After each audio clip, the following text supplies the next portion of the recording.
You allow the president to run wild and, investigate and spy on people and start wars that aren't declared, you could lose your liberty. China took back Taiwan today. You say go to the Congress, or does the president not have the authority as commander-in-chief? Absolutely, he does not have the authority. Where does he get it? You can't go to war without congressional approval, and that's not a threat to our national security. That's something internal affairs. Why should we send hundreds of thousands of Americans to die in a civil war? I mean, are we over in Russia right now over Chechnya? I mean, it wouldn't make any sense. Did we go to war over Hong Kong? We should follow the Constitution and the advice of the founders. Don't go looking for dragons to slay. I mean, why should we go and provoke and look for trouble? We should talk to people, negotiate, be diplomatic, and trade with people. We do much better trading with Vietnam than we did with fighting with them, and we lost 60,000 men there. It makes so much common sense, and it's so appealing to the majority of Americans. Let me tell you, I really believe that.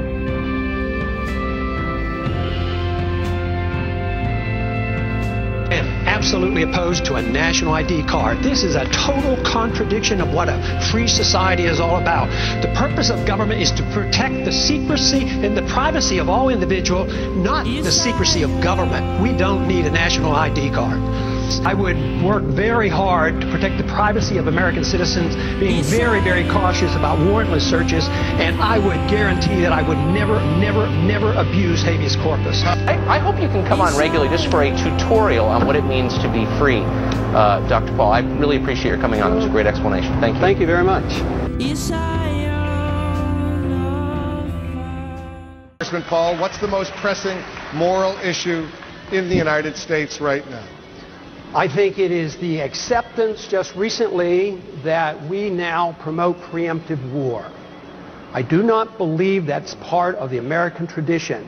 We in the past have always declared war in the defense of our liberties or go to aid somebody. But now we have accepted the principle of preemptive war. We have rejected the just war theory of Christianity. And now, tonight, we hear that we're not even willing to remove from the table a preemptive nuclear strike against the country that has done no harm to us directly and is no threat to our national security.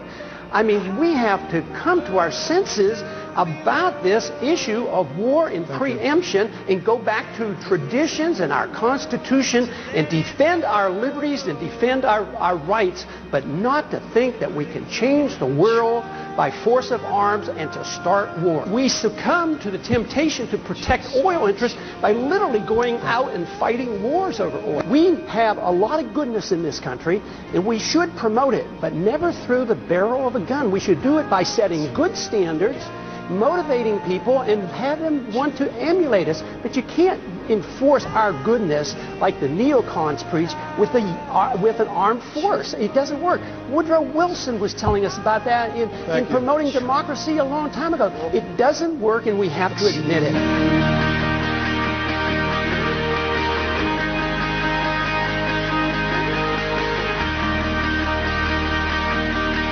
That we just don't need more laws determining religious things or prayer in school. We should allow people at the local level. That's what the Constitution tells us. We don't need somebody in Washington telling us what we can do because we don't have perfect knowledge.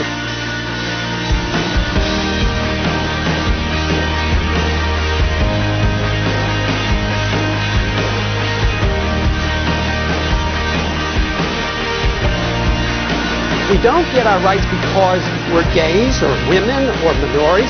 We get our rights from our Creator as individuals. So every individual should be treated the same way.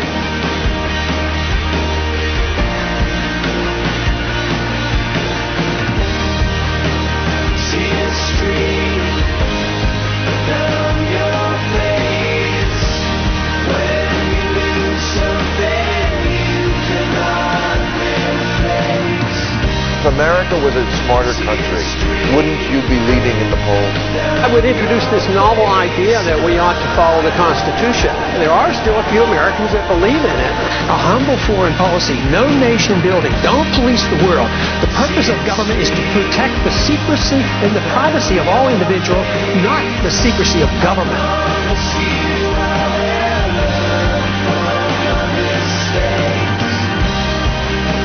The freedom message brings us together. It doesn't divide us.